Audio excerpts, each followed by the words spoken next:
पुनः स्वागत है मेरे प्यारे बच्चों, आप सभी का आपकी अपनी हिंदी की कक्षा में। तो हम अध्ययन कर रहे थे अपनी हिंदी पाठ्य पुस्तक मनस्वी भाग 2 जो मैजिक माइंड अ गैलेक्सी पब्लिकेशन द्वारा प्रकाशित है। आज हम इसी पुस्तक के आगे के पाठों का अध्ययन करेंगे। तो चलिए शुरू करते हैं। तो अब हम शुरू करेंगे पाठ संख्या 3 और पाठ का नाम है सत्य का ज्ञान। किसका ज्ञान? सत्य का। सबसे पहले हम पाठ प्रवेश पढ़ेंगे। प्रस्तुत पाठ में बताया गया है कि हमें सदैव सत्य का साथ देना चाहिए, मतलब सदा सच का साथ देना चाहिए। गौतम बुद्ध उन दिनों मगध के पास किसी गांव में ठहरे थे। गौतम बुद्ध कहाँ ठहरे थे? मगध के पास किसी गांव में। एक स्त्री रोती हुई उनके पास आई। उसके इकलौते पुत्र को सांप ने काट लिया था।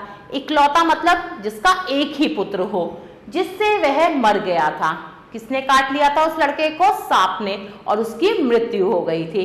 उस स्त्री ने आंसू बहाते हुए भगवान बुद्ध से कहा, रोते हुए भगवान बुद्ध से कहा, भगवान मेरे पुत्र को जीवन दान दो।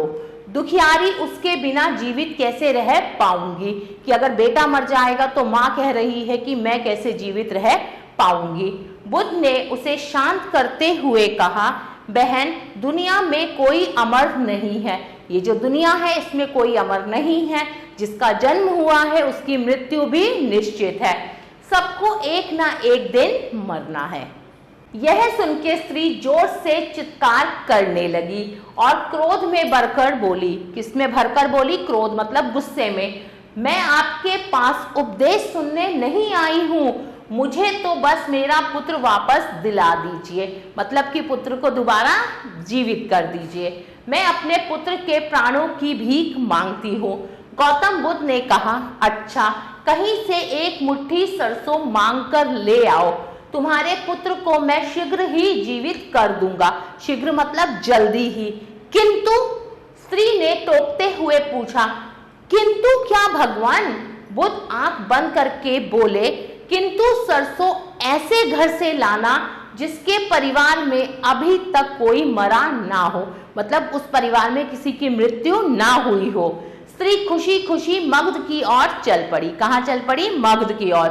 उसे विश्वास था कि मुट्ठी भर सरसों कोई भी दे देगा, किंतु वह जिस दरवाजे पर भी जाती वहां से उसे निराश ही लौटना पड़ता।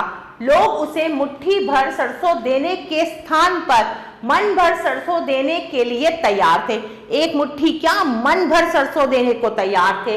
किंतु स्त्री को कोई भी ऐसा घर नहीं मिला जहां मृत्यु के पैर ना पड़े हो। ऐसा कोई घर नहीं था जहां पर किसी की मृत्यु ना हुई हो। किसी के पिता का देहांत हो गया था तो किसी की माता का। कोई पति खोकर विधवा हो गई थी तो कोई पत्नी खोकर विधुर। कहीं पुत्रियों का मरण हुआ था तो कहीं पुत्रों का। कहीं आदमी मरा था, कहीं औरत, कहीं माँ, कहीं पिताजी, कहीं भाई, कहीं बहन। भला स्त्री को सरसों कहाँ से मिलती? स्त्री बहुत ही निराश व लाचार थी। ऐसा कोई घर उसे नहीं मिला था जहां पर मृत्यु के पैर नहीं पड़े थे। अंत में निराश माता भगवान बुद्ध के पास गई। वो फिर से कहाँ गई? भगवान बुद्ध के पास। भगवान बुद्ध ने पूछा, क्या तुम सरसों ले आई? स्त्री बोली, नहीं भगवान। बुद्ध बोले, क्या तुम्हें किसी ने सरसों नहीं दी? स्त्री ने कहा, सरसों तो बहुत थी, किंतु मगध में कोई भी ऐसा घर नहीं था जहां मृत्यु ना हुई हो। पूरे मगध में कोई ऐसा घर नहीं था जहां पर मृत्यु ना हुई हो। मुझे पता चल गया है कि मैं दुनिया में एकमात्र दुखियारी नहीं हूँ। संसार में जीवित तो कुछ ही है, मृतकों की संख्या बहुत अधिक है।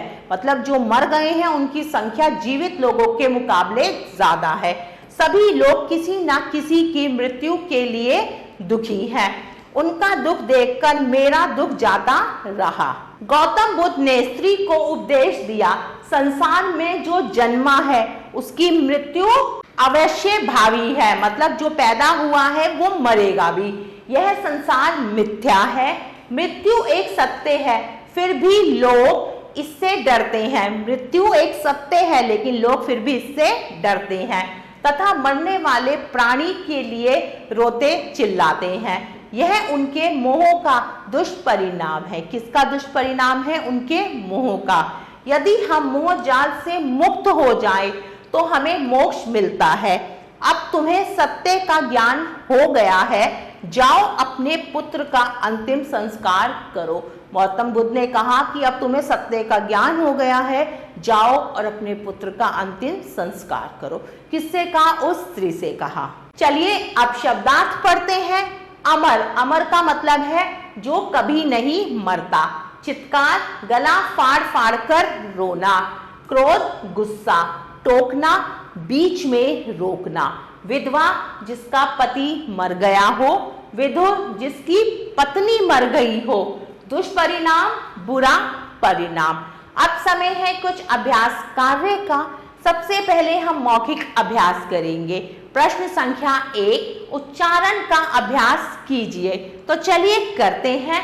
बुद्ध, सांप, जीवित, स्त्री, खुशी खुशी, मन भर, प्राणी, मुक्त। आगे बढ़ते हैं। बॉक्स में दिए गए शब्दों को ध्यान से पढ़िए। इन शब्दों की पहली और अंतिम ध्वनि पहचानिए।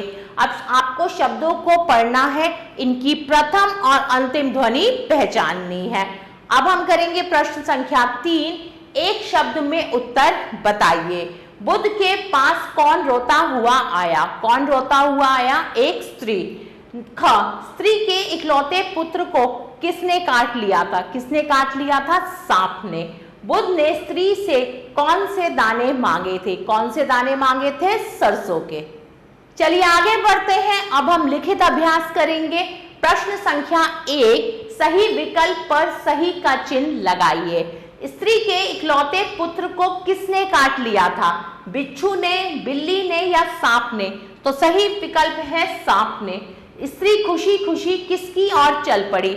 मगध की ओर, जंगल की ओर, गांव की ओर? तो सही विकल्प है मगध की ओर। प्रश्न संख्या 2, सही कथन के सामने सही तथा गलत कथन के सामने गलत का निशान लगाइए। स्त्री आंसू बहा रही थी, बिल्कुल सही बात है। ख, बुद्ध ने कहा तेरे पुत्र को मैं शीघ्र ही मार दूंगा। नहीं, उन्होंने कहा था मैं उसे शीघ्र ही ठीक कर दूंगा। ख, स्त्री को बहुत सी सरसों मिली। नहीं, उसे कोई भी सरसों नहीं मिली। मृत्यु अवश्य भावी है, बिल्कुल सही कथन है। आगे बढ़ते हैं। प्रश्न संख्या 3, खाली स्थान भरिए। अब हमें खाली स्थान भरने हैं। भगवान मेरे पुत्र को डैश दो। क्या दो? जीवन दान। ख, तुम्हारे पुत्र को मैं शीघ्र ही डैश कर दूंगा। शीघ्र ही क्या कर दूंगा? जीवित। ग, मृत्यु एक डैश है। क्या है? अवश्य भावी। घ, यह उनके मोह का डैश है। मोह का क्या है? दुष्परिणाम।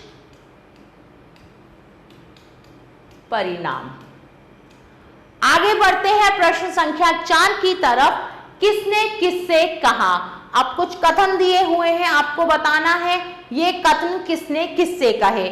क, मुझे तो बस मेरा पुत्र वापस दो। ये किसने कहा? स्त्री ने। किससे कहा? बुद्ध से कहा। ख, बहन दुनिया में कोई अमर नहीं है। ये किसने कहा? बुद्ध ने स्त्री से कहा।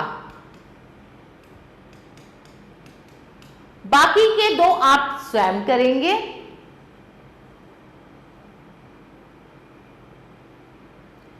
आगे बढ़ते हैं प्रश्न संख्या 5 की तरफ। निम्नलिखित प्रश्नों के उत्तर लिखिए। अब कुछ प्रश्न हैं, उनके उत्तर लिखने हैं। क, स्त्री भगवान बुद्ध के पास क्यों आई? क्यों आई? पुत्र के जीवन दान के लिए। पुत्र के जीवन दान के लिए। जीवन दान के लिए। ख, भगवान बुद्ध ने स्त्री से क्या कहा? क्या कहा? एक मुट्ठी सरसों लाओ। एक मुट्ठी सरसों लाओ। सरसों लेकर आओ। आगे बढ़ते हैं। ग, मगध में स्त्री को सरसों क्यों नहीं मिली? क्यों नहीं मिली थी? क्योंकि कोई भी ऐसा घर नहीं था जहां पर मृत्यु ने पैर नहीं रखे थे। नंबर घ आप स्वयं करेंगे। प्यारे बच्चों, आशा करती हूँ आपको जो पाठ मैंने आज पढ़ाया अच्छे से समझ आया होगा। हम उन्हें फिर मिलेंगे, तब तक के लिए आभार।